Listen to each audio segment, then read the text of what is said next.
So how important is it that the carers, whether they're professional carers or family carers, are well looked after in terms of supporting the individuals that are in their care?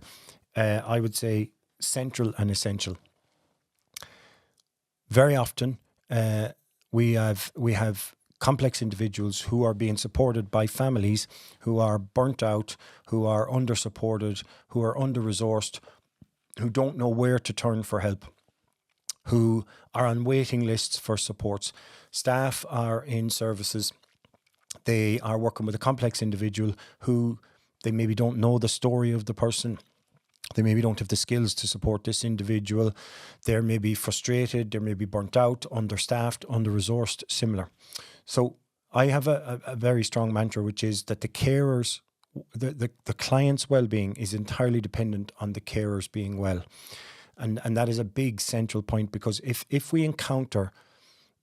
referral comes to me for a client who's having significant behavioural difficulties, and I come across a carer, professional or family, who is burnt out, stressed, that's where I need to focus my attention. And that's what positive behaviour support maybe slightly differs from the ABA approach, where the ABA approach will mostly focus on the individual who's presenting with the difficulties and the context in which that's happening, whereas positive behaviour support mostly would look at it much more holistically.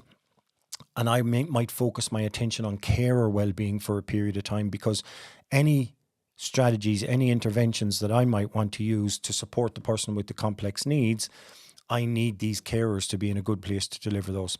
So what are carer interventions? Debriefing, post-incident support, checking in with family members and staff after an incident to make sure, literally, are they okay? And that is the most important question that they need to be asked. I'm sorry to hear that. Are you okay? Then finding out the facts, the review of the incident, trying to find out the facts. Staff training, team meetings, regular supervision, appropriate rosters and rotas.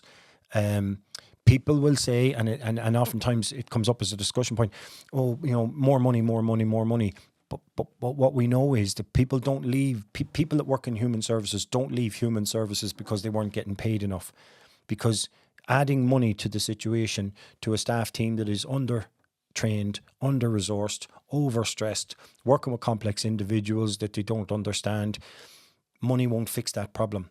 So if you ask people, more often than not, what they want is all of those other strategies to be in place. Of course, they want an extra few euros or crowns, but the money won't fix the problem. So people don't leave because they're not getting paid enough. People get leave because they're not being supported enough. And that, to me, is a key point in from the positive behaviour support perspective.